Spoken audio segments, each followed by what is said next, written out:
Welcome to Backroom Talk. We are talking about programming for athletes, not functional fitness athletes. Field, court, air, water, sport athletes. Yeah. When you're working with an athlete outside of functional fitness, you have to understand what the characteristics are inside of that sport. Things get a little bit more specific when you are working with an athlete who has specific times in the year that they need to peak and perform. So, Carl, could you walk us through periodization? Well, we're going to have to do a program design for chess, NASCAR, and maybe esports. I feel like Esports. I don't know. I think that's energy drinks and just motor control. To listen to more Backroom Talk, be sure to subscribe. Learn to design personalized programs with the OPEX system of coaching by heading to opexfit.com. All right, guys, welcome to another episode of Backroom Talk. Carl, you've been on vacation this week. We missed you. I have, yeah. I mean, I came back and Georgia thought I was gone for 16 weeks or something. I did.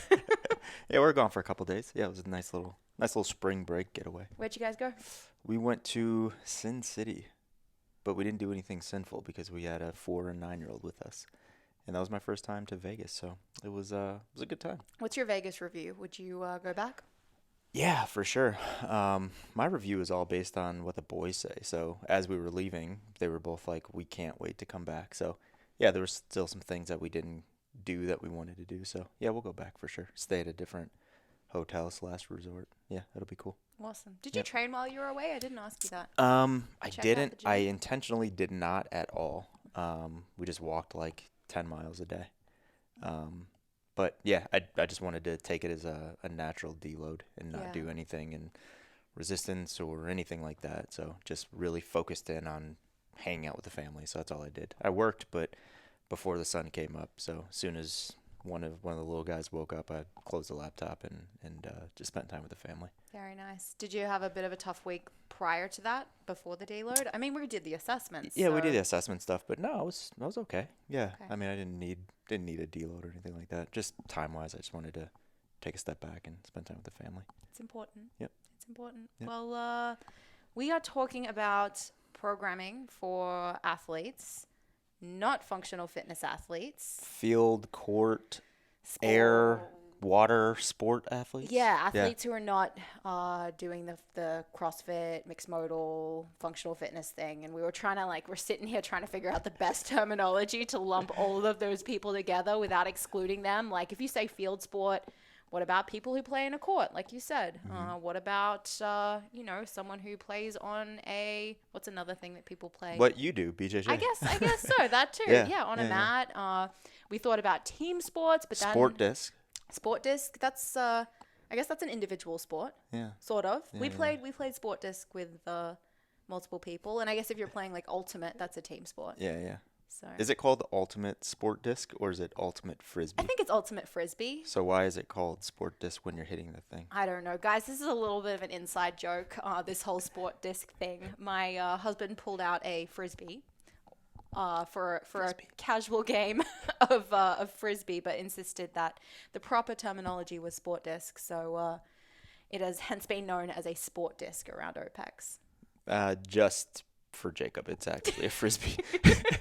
It's a frisbee, damn But it. don't let him hear that. He probably isn't listening to this, so he'll never find out. Yeah, he'll never know. So we're talking about program design for sport athletes who are not doing functional fitness. Let's just kind of start by laying out considerations for that. What does a coach need to think about when they're thinking about programming for someone outside of the functional fitness space? That was a really broad question, but like when we think about working with a Gen Pop client or a functional fitness CrossFit client, we're thinking about the outcome, their goals, what they need to be able to do, what their function is. So, how do you understand like the function of a sport athlete? The same exact way. Yeah, the same exact way. So, when we look at a functional fitness athlete or a mixed modal athlete, we look at what do they have to do in that sport, right? So, when we have a field sport athlete or a court sport athlete or a water sport athlete, we'll call them athletes from now on. When you're working with an athlete outside of functional fitness, you think about the same things. You have to understand what the characteristics are inside of that sport. If you don't understand the characteristics inside of that sport, as a strength and conditioning coach, you're probably not going to do them much good because you don't understand the things that they have to get better at. How do you go about understanding the characteristics inside of a sport? Gosh, that's a broad question. Let's take it from the standpoint of let's say Georgia, you have an athlete you have a football player that comes in and they're like, Georgia, I want to work with you and this is what I do, right? If there's a level of discomfort on your end, you should probably do your research if you're going to take that client on, right? So you need to understand, what they do inside of that sport. Well, first globally understand the sport and the characteristics of the sport, right? Look at, energy systems and what energy systems need to be developed versus not inside of that sport based on what they're doing. And then you have to go a level further and you have to ask questions. What position do you play in this sport? Because if you were programming for a wide receiver versus a center, an offensive guard, that program is going to look a lot different because the wide receiver is doing different things on the field than the guard or the center. So you have to understand the sport globally, and then you have to understand what role that athlete plays inside of the sport or what position they play. And then you have to understand what their current capabilities are based on those two things. So, just for the sake of showing why it's so important to understand it, could you lay out, like, just briefly, some of the considerations of an athlete that is playing football? Pick a position. I'm not going to pick one for you. I'll let you pick. Let's say the quarterback. Let's Okay. say the quarterback versus let's go with a triathlete. Okay. What would be some characteristics that a coach would need to consider for those two different sports? Because quarterback is so skilled, let's go with a different position because the Okay. quarterback's easy, right? It's like let's go with the quarterback. You have to have good footwork, right? So agility has to be there. Top end speed isn't a huge characteristic to success. It's a nice plus, right? So there are quarterbacks that are very, very fast, but you don't have to be very, very fast to be a great quarterback. So characteristics more fall into agility over speed. If they're fast, cool. It falls into the ability to throw a football accurately and as far as possible. So when you look at that, it's like, you're thinking about rotation, right? You're thinking about agility out of or rotation out of an agile scenario. You're thinking about reaction time, right? You have, receivers and tight ends and running backs running around everywhere, and you're surveying the field, and you have people coming after you, and you're dodging them, and you're hitting those people while understanding what the defenders are doing that are covering those people because you don't want to throw an interception, right? So reaction time and savviness is those are two very important characteristics for a quarterback. A triathlete, it's easy, right? It's like you have to be able to run really well, you have to be able to swim really well, and you have to be able to bike really well. So I don't know if that's too global, but I think yet if we dig into each one of those three things and the characteristics within those three things, it'll get very lengthy. But the differences in a triathlete versus a quarterback is a triathlete, you know exactly how long the race is, you know the challenges that they will face during that race. With a quarterback, you have to kind of be ready for anything, right? You have to be ready for, your receivers and your running backs having a bad game, right? It's like, how does that quarterback pivot? And now we're getting into, the coaching side, the sport coaching side of the sport, where I think in this conversation, let's stick to the strength conditioning side of it, because I think we do have to differentiate. As a strength conditioning coach, you're probably not also a quarterback's coach. You're trying to get that quarterback to the highest amount of readiness so they can then go to their quarterback's coach to be the best quarterback possible. So I think that's where some lines get blurred with a lot of strength conditioning coaches. They step over that line and they think they're also their position coach or their head coach, and they're not, right? Most of the time they're not. I know there are scenarios where people do play both roles, but most of the time they're just one or the other. Despite the fact that they're not their position or sport coach, do you think that it's important for a strength and conditioning coach to actually have experience in the sport that they're coaching to really understand it? I think it helps. But I don't think it's 100% necessary. And that's the conversation and the difference between the conversation that we have in fitness and let's just say sport. There's a lot of really really great strength coaches, in a certain discipline that have never played that sport, but they understand it so damn well, and they understand strength and conditioning principles so damn well that they're really good coaches. But I think it helps if you have experience, because now you can empathize with what a week feels like for a football player, right? You can understand what a week feels like for that triathlete if you've experienced it before. You understand the jitters, the pre-race jitters, you understand the pre-game jitters, all those little things. And I know we're going to get into it later, but you'll understand the season and the format of the season and why periodization really matters when you're setting that up if you experienced it yourself. Got it. Okay. Let's move on from characteristics and like having an understanding of them. If you do you feel like we hit that point? Yeah, I think just to wrap up that conversation is you just have to have a base level understanding of what's needed to be really good at that sport in the specific position that that player plays inside of that sport. Because if you're going back to the wide receiver versus guard, so a wide receiver is a person that needs to run really fast and catch the ball. So if you're coaching someone that's a wide receiver versus that center or guard that I was talking about, those are like 300-pound men that block for the quarterback. So the defensive lineman can't get to the quarterback or can't get to the running back. The way that you're going to coach those people, strength conditioning wise, is so much different, right? So much different, with like characteristics of those two, and absolute strength and speed, strength, and all that, like all of the things that we're thinking about with those two athletes are just going to be approached so differently, and that's the same sport. So if we don't understand those things in every sport, or every sport that we could possibly coach someone in, we're not going to do that athlete any justice by kind of just throwing a bunch of shit at the wall and hoping it sticks. Yeah, you're gonna have like no chance of identifying priorities if you don't understand what they need to be able to go out Yeah. and do. Yeah. All right, so we have the OPEX method that we teach in CCP, which is, geared towards bringing a client in, someone who is really looking to, live long, live large, be healthy, more general population. But a lot of our coaches work with sport athletes as well. So is the way you apply that method, like, intake, consultation, OPEX body move and work assessment, do you do that the same way if you're having someone who's a sport athlete come to you for coaching? Yeah, if you're coaching someone one to one, you have to have a system to get that person in and to understand exactly where they are and where they need to go.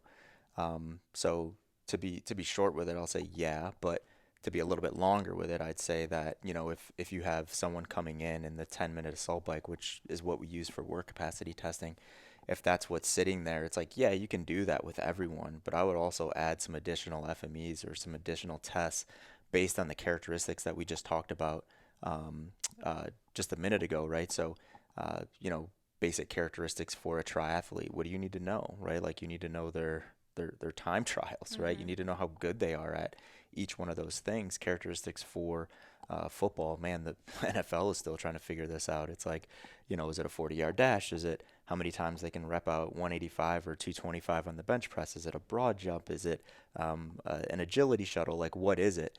But just have a system for that person and personalize that system based on those characteristics that we talked about. So we can't possibly lay out all characteristics for every athlete on this podcast, but just really think about what that athlete needs to be good at to be successful, and think about why that athlete is there, and why they hired you. And I'm assuming that we're not talking to a bunch of Division I or NFL strength and conditioning coaches where it's like they're just coaching 100 people that all play that sport. I'm more talking about the one-offs where it's like I have someone come into the gym and they're like, hey, I play football at a high level, or I'm trying to get to a very high level, or I play basketball at a high level, or I'm trying to get there. It's like, how do you program for that person? Yeah, well, I mean, the thing that makes it a little bit challenging, right, is that them getting better at that assessment doesn't necessarily equal success in their sport either. So the coach can't just be looking at that like initial assessment and measuring that over time. They also have to have a feedback loop where they know, is this person actually getting better at their sport? And that really comes down to great communication. Like, unless that coach is going with their athlete to every single game and watching, they need to be having conversations on a regular basis around that, right? Yeah, I mean, the reality is, outside of big ticket sports and scenarios, you won't have that feedback loop from a coach, because if a coach is that usually if a coach is that invested and their athletes getting better, they're probably a part of a bigger system that has their own strength conditioning coach and the whole nine. So when we look at that system and how that feedback loop occurs, it's exactly what you just talked about, right? Like let's say we had a Division 1 basketball team. There's a strength conditioning coach that is responsible for everyone on that team. That strength and conditioning coach reports to the head coach. The head coach lets that strength conditioning coach know exactly where each player is, what they need to get better at, blah, blah, blah. So that feedback loop is there.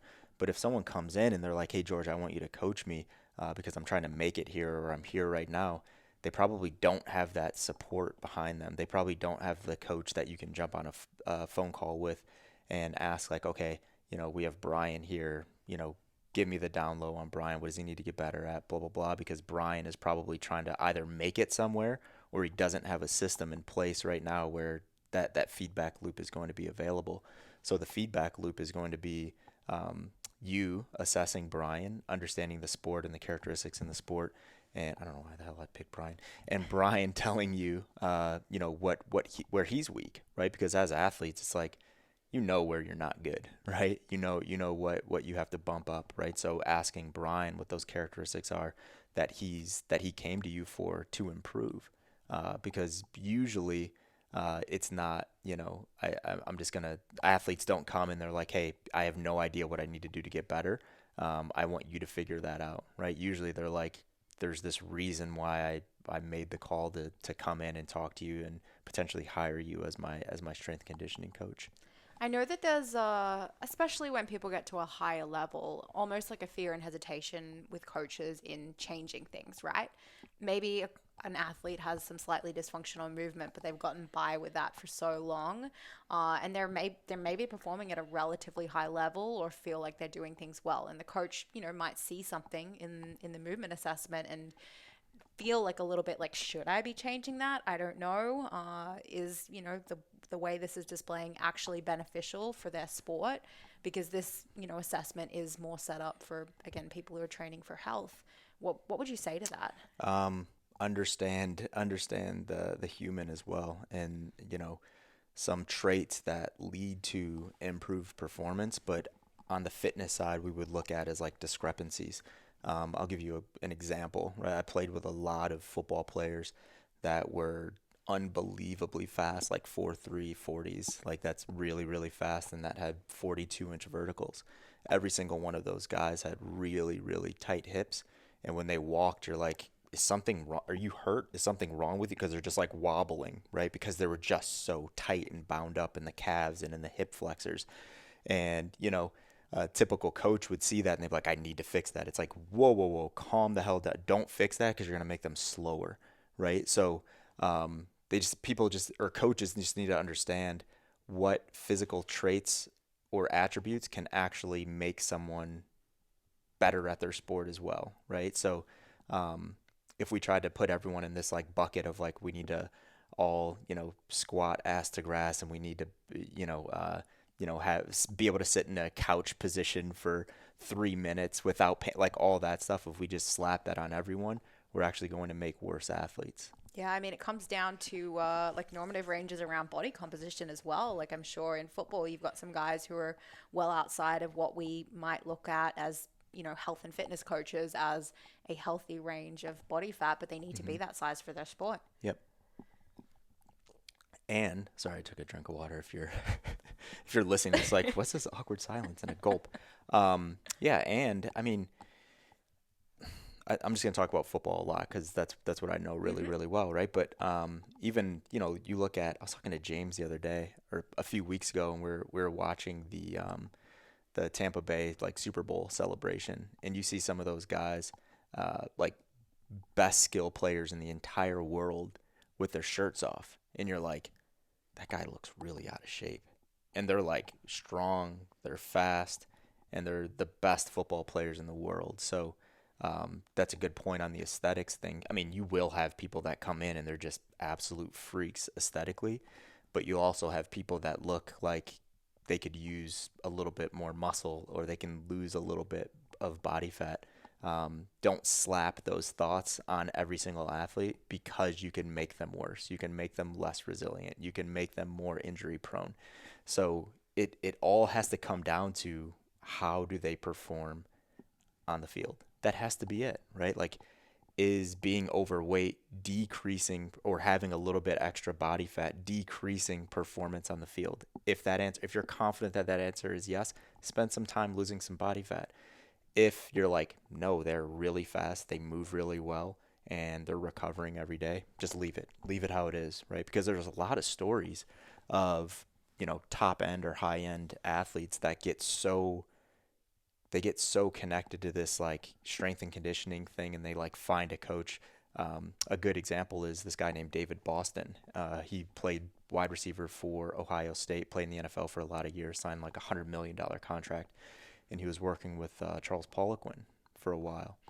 And this guy went from like this natural, just unbelievably, let's call it like physically gifted freak, to now working with Charles and becoming even more of just an absolute specimen. And this is like, I wasn't with him and in the training room and stuff like that, but I just heard stories of this guy where he just got so he got so engulfed in just like needing to be faster, be bigger, have less body fat, look better, that he became a lot worse of a football player. He was like a Pro Bowler, and then the more fit he got, the worse the worse he was off in terms of how he was able to compete on the field. So I think that's like a classic example that a lot of people that follow the sport, they know and they've heard of. There's been like a lot of like what happened to videos and stuff like that on David Boston, but that's an example of someone getting so big, so strong, so fast, so lean, and it's actually a detriment to their performance on the field. Yeah, I mean, you see it in like MMA, UFC as well. People going up a class or down a class, thinking that it's going to be advantageous, and actually it comes back to bite them in the ass, Yep. like putting on more mass or leaning out. hmm So, yeah, it just comes down to performance, right? Yeah, our body has our body's always trying to get back to that level of like normal, right? And anytime we go outside of that level of normal, there's additional adaptations that need to occur that take away from something. And for athletes, it's usually performance or recovery or something like that. So any big changes that happen physically um, could end up in decreased performance because there's an adaptation that needs to occur. It's like you see people that do PEDs and that play a skill-based sport. It's like that's where you hear like, oh, they put on too much muscle and their tendons, ligaments, and joints just weren't ready for the additional weight, so their agility went down, their injury rate went up, so on and so forth. So um, any changes that happen in athletes that are already good have to be really slow changes, or it most likely will affect their performance. Yeah, so I guess in summary, when it comes to assessment, body composition, like work, and then movement quality all have to be specific to what that athlete needs to do, which is step on the field, step on the court, step on the mat, and perform. Yeah. So, when you take someone through a movement assessment and they play a sport, I would just take a lot of notes, right? Like, this is what I'm noticing. Does it connect directly to decreasing the characteristics that I laid out for this athlete before they walked in the door today? If it doesn't directly correlate to making them better, don't ignore it, but just note it and don't make it the highest priority if the highest priority is for that athlete to be really good at their sport. So going from, this assessment period where you're bringing that client, that athlete in, and moving into periodization, like Gen Pop client, fairly straightforward. Things get a little bit more specific when you are working with an athlete who has specific times in the year that they need to peak and perform. So, Carl, could you walk us through periodization for sports athletes and what that really means? Yeah, so I'll kind of stick to the principles that we lay out and kind of talk about how those principles could be applied to one of these athletes. So the characteristics inside of each one of these things, right? Accumulation, intensification, pre-competition, competition, they're the same. The characteristics are the same, but now you just have to relate it to the competitive season or the competitive event. So when you start thinking about accumulation to start, like you want to put those things as far away as possible from the competitive event or the competitive season. So let's just continue talking about football. So I have an 18-week season sitting over here.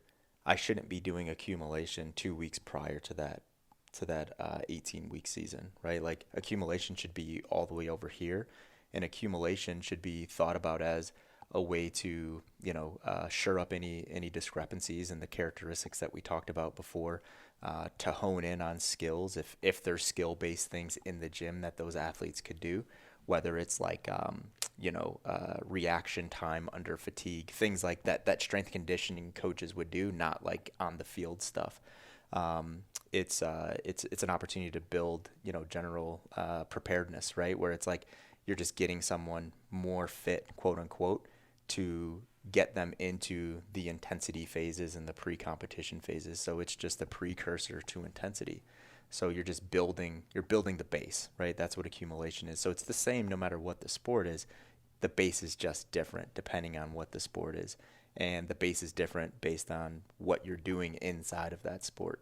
So for, that wide receiver, let's say the goal was to, let's say that wide receiver was very injury prone, right? Like they came off 2 seasons and, they tore an MCL and an ACL. You're thinking about, okay, I need to build the base around preventing these injuries. So what's inside of that program? I'm going to do a lot of structural work, a lot of single leg work. I'm going to do some agility work. I'm going to get them more prepared to take on force when they're cutting from here to here, right? So that's what building the base could be for that person. And then you can kind of just, come to a consensus of what the base would be for a wide receiver that didn't have knee injuries the past 2 years, and they're just getting like crushed off the line. They just need to get stronger, right? So building the base is building that baseline strength, right? So they could actually get into those intensification phases for a couple weeks, because you think about an 18-week season, you don't have a lot of time, right? So you're just preparing them for that one opportunity to get stronger, and then you're going into that pre-competition competition phase. So that would be accumulation. All right. Into intensification. What's happening here? Yeah, so when we look at intensification, this is where it gets a little weird, right? Because depending on what the sport is and what the sport calls for, intensity is going to mean something a little bit different. So when we look at, and I think CrossFit it was a good thing. It was a good like thought experiment of like breaking the rules of intensity, because classic models of intensification are low volume, high intensity, obviously, because it's an intensification period. And you just like you're training the CNS, right? So it's like it's nervous system training to get stronger. And then CrossFit broke that mold, because intensity in CrossFit is actually doing more work. It's doing density. It's stacking things on top of each other. But no matter what the sport is, you want to ensure that your intensification phases are preparing you for your pre-competition phases. So accumulation looks nothing like the sport, right? You're building the base. Then we get into intensification, and it probably still doesn't look anything like the sport because we're strength conditioning coaches, right? But in those intensification phases, what are we doing? What is that client or that athlete doing in their sport world? They're getting ready for a training camp. They're getting ready for something, right? So in those intensification phases, they're probably on the field as well. So they're putting in work in their actual craft. So we can't take away from that in these intensification phases. So I would follow a very similar methodology of classic intensification, right? Like low volume, CNS preservation. We're not learning new skills. We're not taxing skills in a typical sport model. We're getting them ready to go into that pre-competition phase. And pre-competition is going to mirror the competitive season itself. Yeah. So pre-competition so let's stick with football, right? Like in that intensification phase, they were getting ready for training camp. Pre-competition phase, now they're in training camp, right? They're getting ready for their competitive season. So pre-competition, in terms of strength training, it looks very similar to what strength training is going to look like in competition. So we have to let the goal be the goal with these athletes and not put strength and conditioning over their sport. Classic models, we'd say pre-competition, we're honing the skills, we're doing this, we're doing that, we're doing a lot of work and training. In sports, it's not that. We're actually taking away from the weight room because they're doing a lot more on the field. So I think a lot of coaches get that confused, and they're like, okay, now we're getting ready for training camp. we need to go harder, we need to do this, we need to do that. And they don't consider what they're doing on the field, getting ready for training camp or in training camp at the moment. So, classic models, we're seeing athletes that are doing like 2-a-days on the field, right? So they're doing a lot of skill work. They're doing, gassers. They're running a lot. They're running a lot of plays. A lot of things are happening on the field.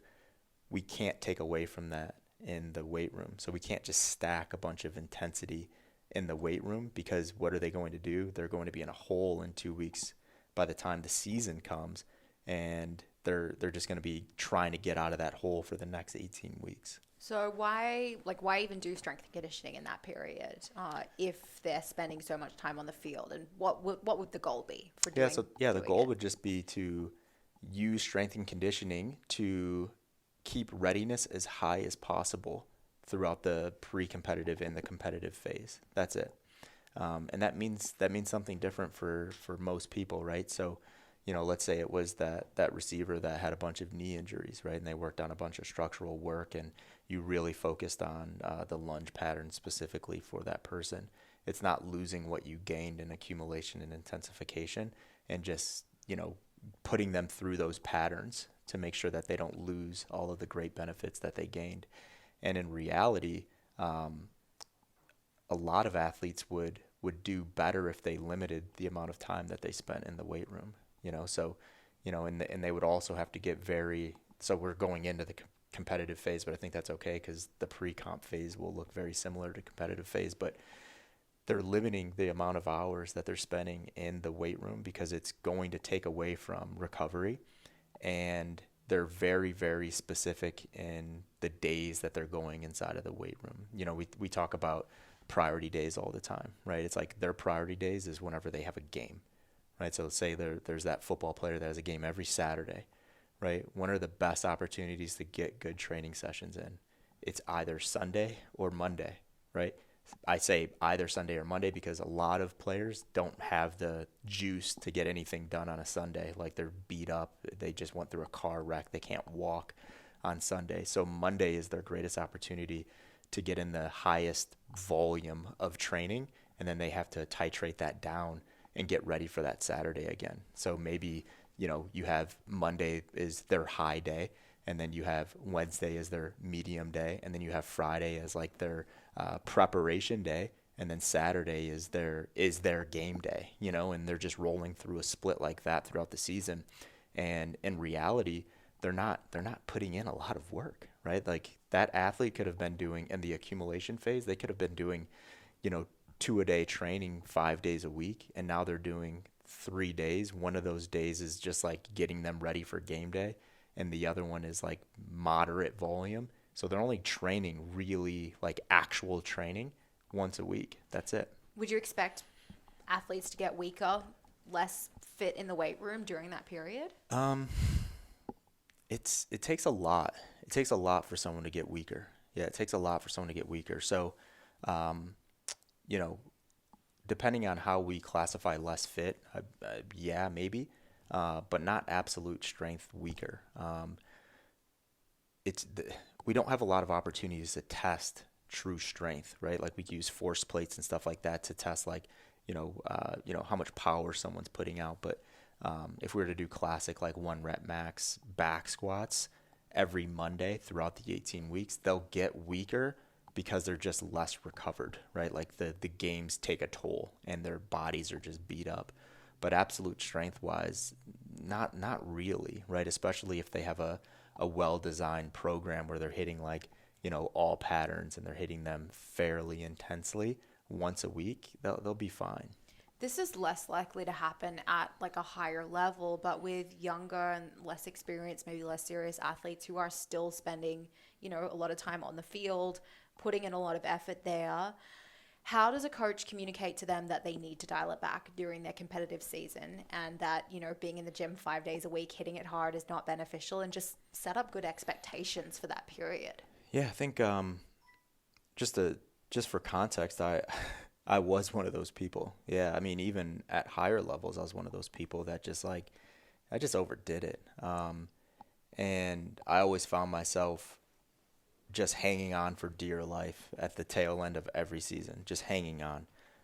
just the way that I played the sport and the amount of time that I spent in like I would go in the weight room after a game, right after, like we would finish at 7 p.m., 7:30, I'm in the weight room, like just stupid. It just felt good up here though. You know what I mean? It felt good in my head. And it's just something that I just did, right? So I would tell people, hey, I made those stupid mistakes. Don't do it, because I was never able to hang on for an entire season and feel 110% throughout a season. But I would just say a coach just needs to tell them why, right? Like that's what someone never did to me. They never told me why. I had a really good strength conditioning coach, and I've talked about him a couple times on this. His name was Dan. His name is Dan Laramie, and he was a Poliquin guy, and he was one of those dudes that was like, he rewarded hard work. You know what I mean? So I was always that guy that was like the hard worker, right? So that's why I did those things. But he never told me like, hey man, and honestly, he may have not have known that I was doing that, to be quite frank. But he never told me like, hey, dial it back because of X, Y, Z. As a strength conditioning coach, if you see an athlete doing that, you have to tell them the reasons why they need to dial it back and connect it to their ultimate goal. If someone's ultimate goal is to just go out on the field, play, and then go into the gym and feel good up here with going into the gym, like maybe that's okay for them. But if the ultimate goal is to be the highest level performer that they could possibly be on the field, then you just have to educate them on why going to the gym 5 days a week is probably not a good idea. Yeah. Okay. Anything else you'd add on competitive period? No, just understand the principles of periodization and where the competitive season is or where the event is, and just work your way back from there. And always err on the side of doing too little. Yeah. Because once you spill over, it's really hard to come back. And, for someone like a fighter, right, if you spill over and you have too intensive training camp, they're going to lose. You know what I mean? They don't have another opportunity next week. So I would always err on the side of doing a little bit too little, and learning if they came in under conditioned, learn and then titrate that up just a little bit in their next training camp. But once you spill over, you're not coming back. Immediately following the season, are you putting someone in a deload, and is that something that varies, athlete to athlete? Yeah, or? It definitely varies athlete to athlete or sport to sport and what the season looks like. For a lot of sports, there's not a lot of quote unquote off season. You look at a sport like football that extends, into December, January, and those guys are going back to mini camps in like March, April. You know what I mean? So, for people like that, or for collegiate athletes that their season ends and then they're getting ready for the next level, so they're participating in like combines and and they need to be fit and ready to go by March, and they just played in a bowl game in January. That window is here, but you have to fight that urge to get them back in too quick, because the same idea of spilling over in that pre-competition phase. You can do the same thing coming out of a competition phase, and you could just set them up for a disastrous off season if you get back at it too quick. So I would always just recommend that people just step away from physical activity for an amount of time, especially if it's a very long and exhaustive season. A lot of athletes just need the mental break. It's just like, go on vacation for a week and don't touch a weight, don't sprint, don't do anything. Come back and let's have a conversation and reassess and see if you're ready to go. If you're not ready to go, let's take one more week. Don't do anything. Come back. You're not going to come back fatter, weaker. Like, you're not going to lose it all. The first couple of days may feel a little shitty, but we'll whip you back in shape, and you'll have an adequate amount of recovery to do that. But yeah, I mean, in periodization, I think to end that conversation, you just got to put the sport first. Like, it's so easy for us as coaches to think that the weight room is the most important thing. And that's just, that's a rabbit hole that we don't want to fall into. The sport is the most important thing. And some of the best athletes in the world are absolutely trash in the weight room. But what does that tell us? That tells us that, A doesn't always equal B. Sometimes you can get to B without A, but you just need to ensure as a strength conditioning coach that you're not making them worse at B. Yeah, just lose the ego. Yeah. One more question on periodization before we move on. What about, and you kind of hit on this a little bit around like short seasons, but I think about, some of the guys I train with in BJJ, and they're going to tournaments like every 3 weeks. And then there's like a random thing that pops on the calendar, and they're all focused on winning. Like these guys want to step on the podium and, stand in number 1 with their medal. They really want to perform, but like it's nonstop. The season just doesn't stop. So do you have any advice for coaches working with athletes like that? Do you tell them to, pick their comps and not try and do everything? Or Yeah, you say that, and I'm like, you got to appreciate the hustle, right? Like, especially in that sport. In that sport, that's the only sport that comes to mind. The higher level you are, the less you play the sport, right? It's like Conor McGregor. What does he fight? Like once, maybe twice a year, right? But you get guys like that, like you're talking about, that are trying to make it, and those guys are like, they're rolling all the time. So they just have to have a good team, right? Like someone or a good support system that are like, hey, let's take a step back and let's pick the 6 to 10 most impactful tournaments to compete in. Let's not just do everything that pops up. So I think just having a team behind them would be really beneficial. And as their strength conditioning coach, I don't know if you're the right person to do that, because unless you're like this really well-versed, MMA, BJJ, like, you know what I mean? Like, unless you're really well-versed in the sport and what it takes to make it, I don't know what it takes to make it. So I wouldn't feel comfortable sitting down with a competitor, even if I was coaching them, and looking at a calendar and saying, okay, we're going to do this, we're going to do that. Like, that's not me. You need your BJJ coach or your MMA coach to talk to you about those things, and I'm just here to support you. I can give you input on like readiness and what we can get ready for, what we can't get ready for, but that just wouldn't be my lane. So I would just say, for those people specifically, I would refer to their actual sport coach for that. Yeah, it's a tough world. Yeah, it is. It is. And a lot of people don't make it. A lot of people don't make it physically. Yeah. Oh gosh, yeah. So it's like there has to be something that can be learned from that, right? Like there's a reason why. I mean, shit happens no matter what sport you play, but yeah, I mean, if you're putting yourself in a losing position, you're doing something wrong, right? So I think someone that's competing every 3 weeks is putting themselves in a losing position, because they're always competing at 80%. They're never competing at 100%. It's impossible, especially in that sport. Yeah. Yep. We'll leave it at that. There's a reason why there's a whole lot of blue belts and not that many people that make it past that level. They get too beat up. Yeah. Can't deal with it. Mm-hmm. Let's move on from periodization, and I think the note you had down was to not throw every tool in your toolbox at your athlete, right? Yeah.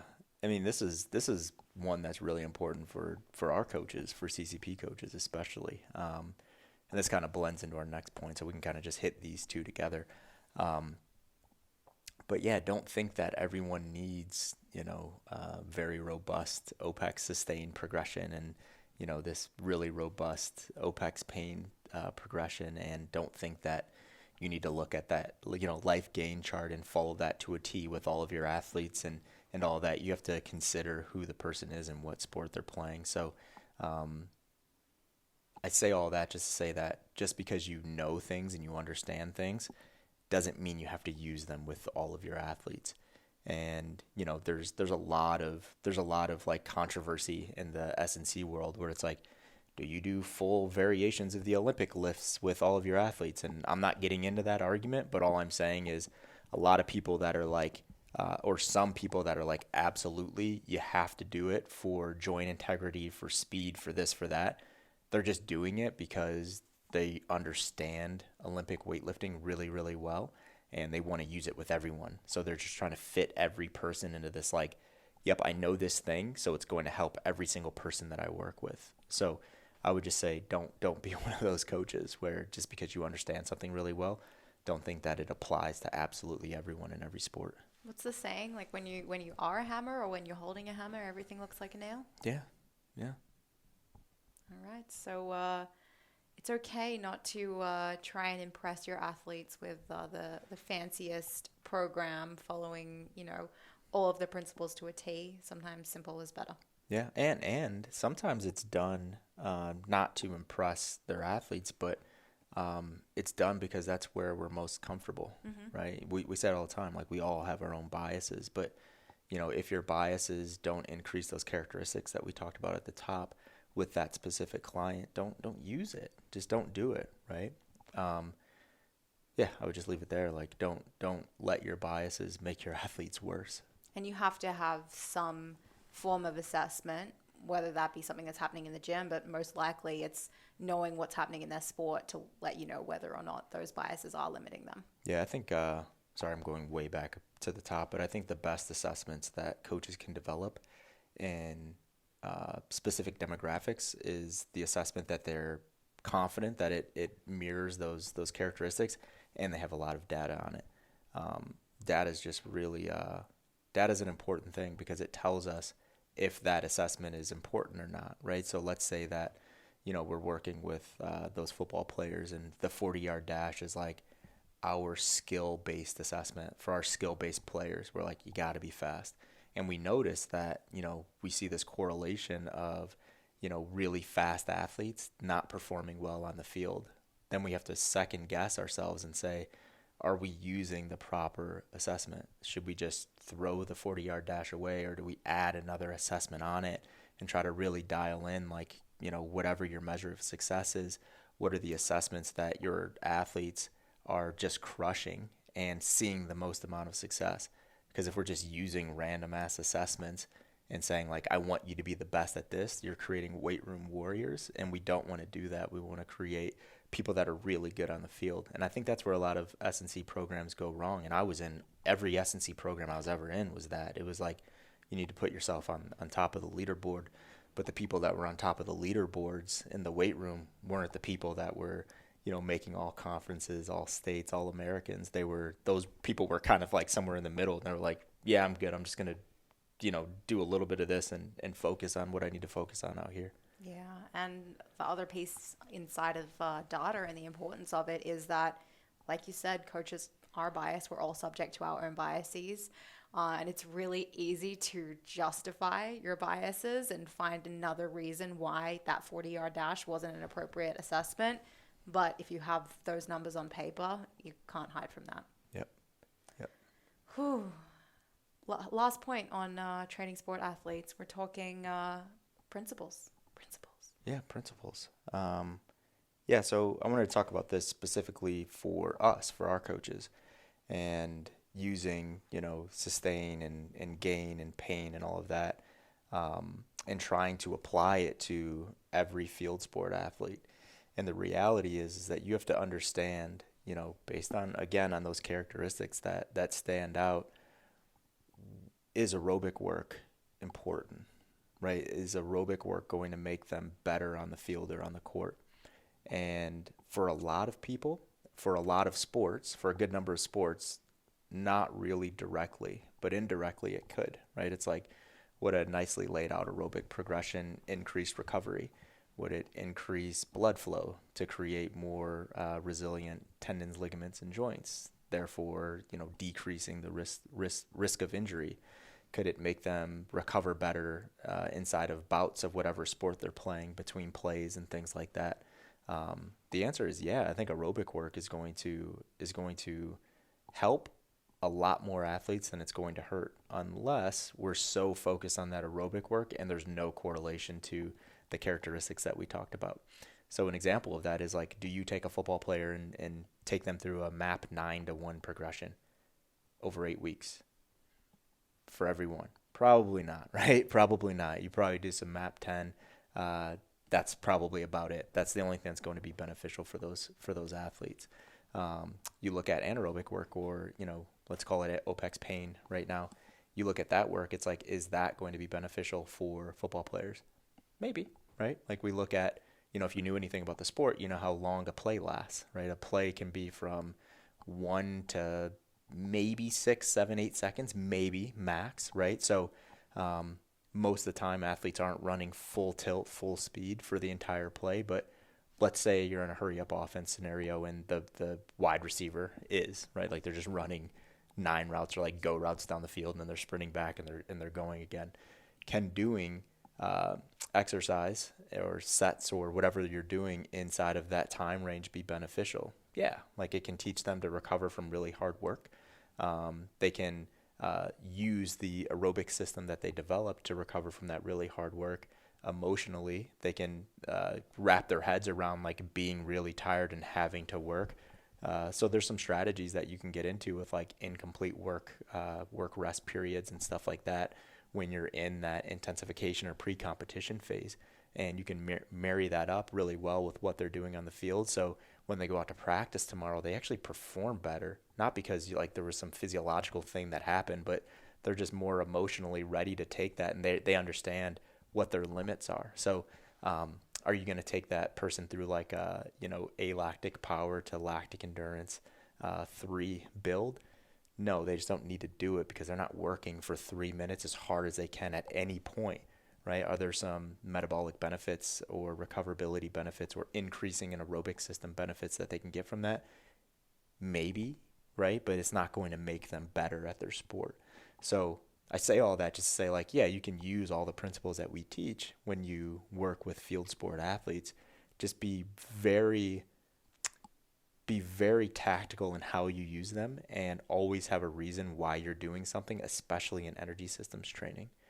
It's really easy if we're talking about like a triathlete, right? Or someone that needs a very robust aerobic system. That's super easy. Or if you're talking about a sprinter, right? It's like mechanics, that's the sprint coach, strength conditioning coach. We need to actually produce more power, right? It's like, okay, now we could talk about some resistance stuff, getting stronger and getting faster.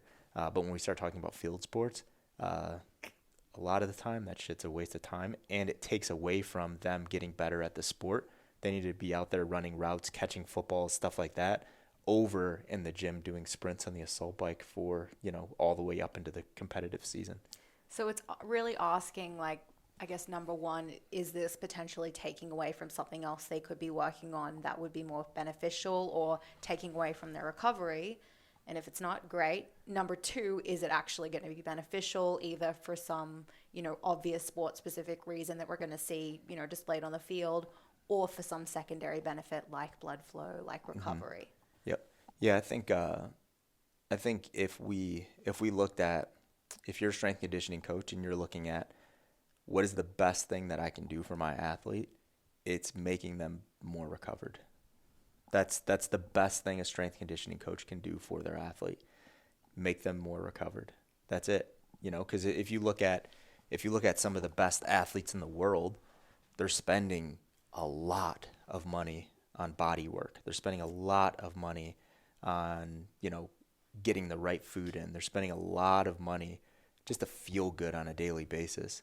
That is so much more important than increasing a rep max or making them stronger and faster, because a lot of these athletes are already there, right? Like they're already good, and if they're not good, putting a lot of time in the weight room isn't going to be the thing that makes them good. Putting more time on the field is going to be what makes them good. So as strength conditioning coaches, if we could just make athletes feel better and make them more recovered and have them performing at a higher percentage of their capacity every time they step on the court in the field, you're doing your job. Mic drop. Yeah. I think that was it, Carl. So all I'm saying is everything that we just talked about doesn't fucking matter. Just make your athletes feel better and more recovered every time they go and compete. And they'll be better off. Yeah. Because when we look at like skill acquisition, Mm-hmm. right? It's like, who's going to learn a skill faster? Someone that's tired or someone that's more refreshed? Totally. Right? It's like the person that's fresh is going to learn a skill faster. When we look at most sports that aren't physical, like that's not like exercise based, they're all skills, Mm-hmm. right? They're skills, right? Like kicking a soccer ball, that's a skill, right? Catching a football, that's a skill.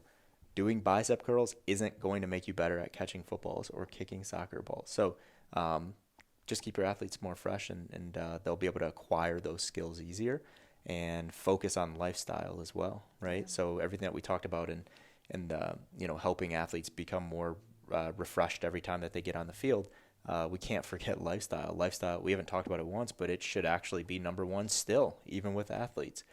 And I know we're not training these people to be to live long and prosper, but we're training them to acquire skills and get better at those skills more effectively.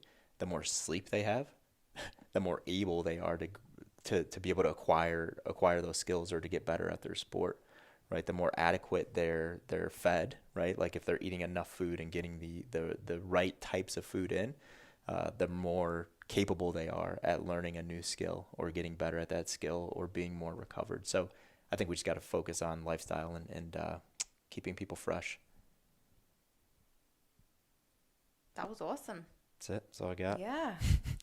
Gosh, really good takeaways in there, Carl, for coaches that are working with field sport, team sport. Field, court, water, air, just in case we're working with astronauts, air, and...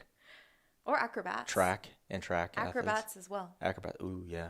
Mat. We call those mat athletes. Would we call them mat athletes? Yeah. Okay. Mat athletes. All right. Mathletes. You guys. It's kind of like a mathlete. Makes me think what about how do we the real conversation is how do we use fitness to make people better at academics? Oof. Well, I mean, fitness and mental acuity go hand in hand, right? For some people. For some people, but I remember reading a really interesting article about like chess grandmasters and their fitness regimes and exercise and nutrition and like just how dialed in they are because of the amount of energy they use over the games. Like it's an intense physical event. You think it's, you're playing chess, you're just kind of using your brain, but think about like how much energy you are using by thinking that hard for an extended period of time. Yeah. Same with like, and I know this is more physical, but same with like NASCAR drivers. Man, you look at what those guys and girls go through on like a 2 or 3 hour race. It's insane. The mental acuity, the thermal regulation, right? Like how hot it is in those things. They're just like losing liters of water through sweat. They're holding onto the steering wheel. They're like honed in for hours and hours. You look at like some of their physical regimens as well. And some of them are pretty intense for what you would think a NASCAR driver. I think when most people think of NASCAR drivers, they think of like, out of shape Southerners that live in the United States of America. But believe it or not, most of them are really fit people. Seriously. Well, we're going to have to do a program design for chess, NASCAR, and maybe esports. I feel like... Esports, yeah. That's, I don't know. I think that's fucking energy drinks and just energy drinks and just motor control of the fingers. Think how of the good thumbs. those guys could be if they followed the BLGs. I don't know. Next generation of esporters are going to be doing their aerobic work and sleeping and. Well, have you seen their facilities at like universities? No, are they wild? Oh man, there's like full scholarships. They're on full scholarships. Their facilities are unbelievable, and some of those facilities might be right next to the strength conditioning facility at these bigger universities. So. We might see esports have their own strength conditioning. Wow, maybe that's what we should do. Future future plans. Yeah, we could. What do you do? I'm an esport strength conditioning coach. It's like what are the characteristics they need to be better at their sport? There's our next course, Carl. That's it. Program designed for esports with the Opex Method. People aren't ready for that. That's too hot. Guys, as always, if you are watching on YouTube, please make sure you subscribe and hit that like button. And if you are listening on audio, subscribe and please leave us a review. It means the world to us to hear what you guys think of the show. So thank you. What she said.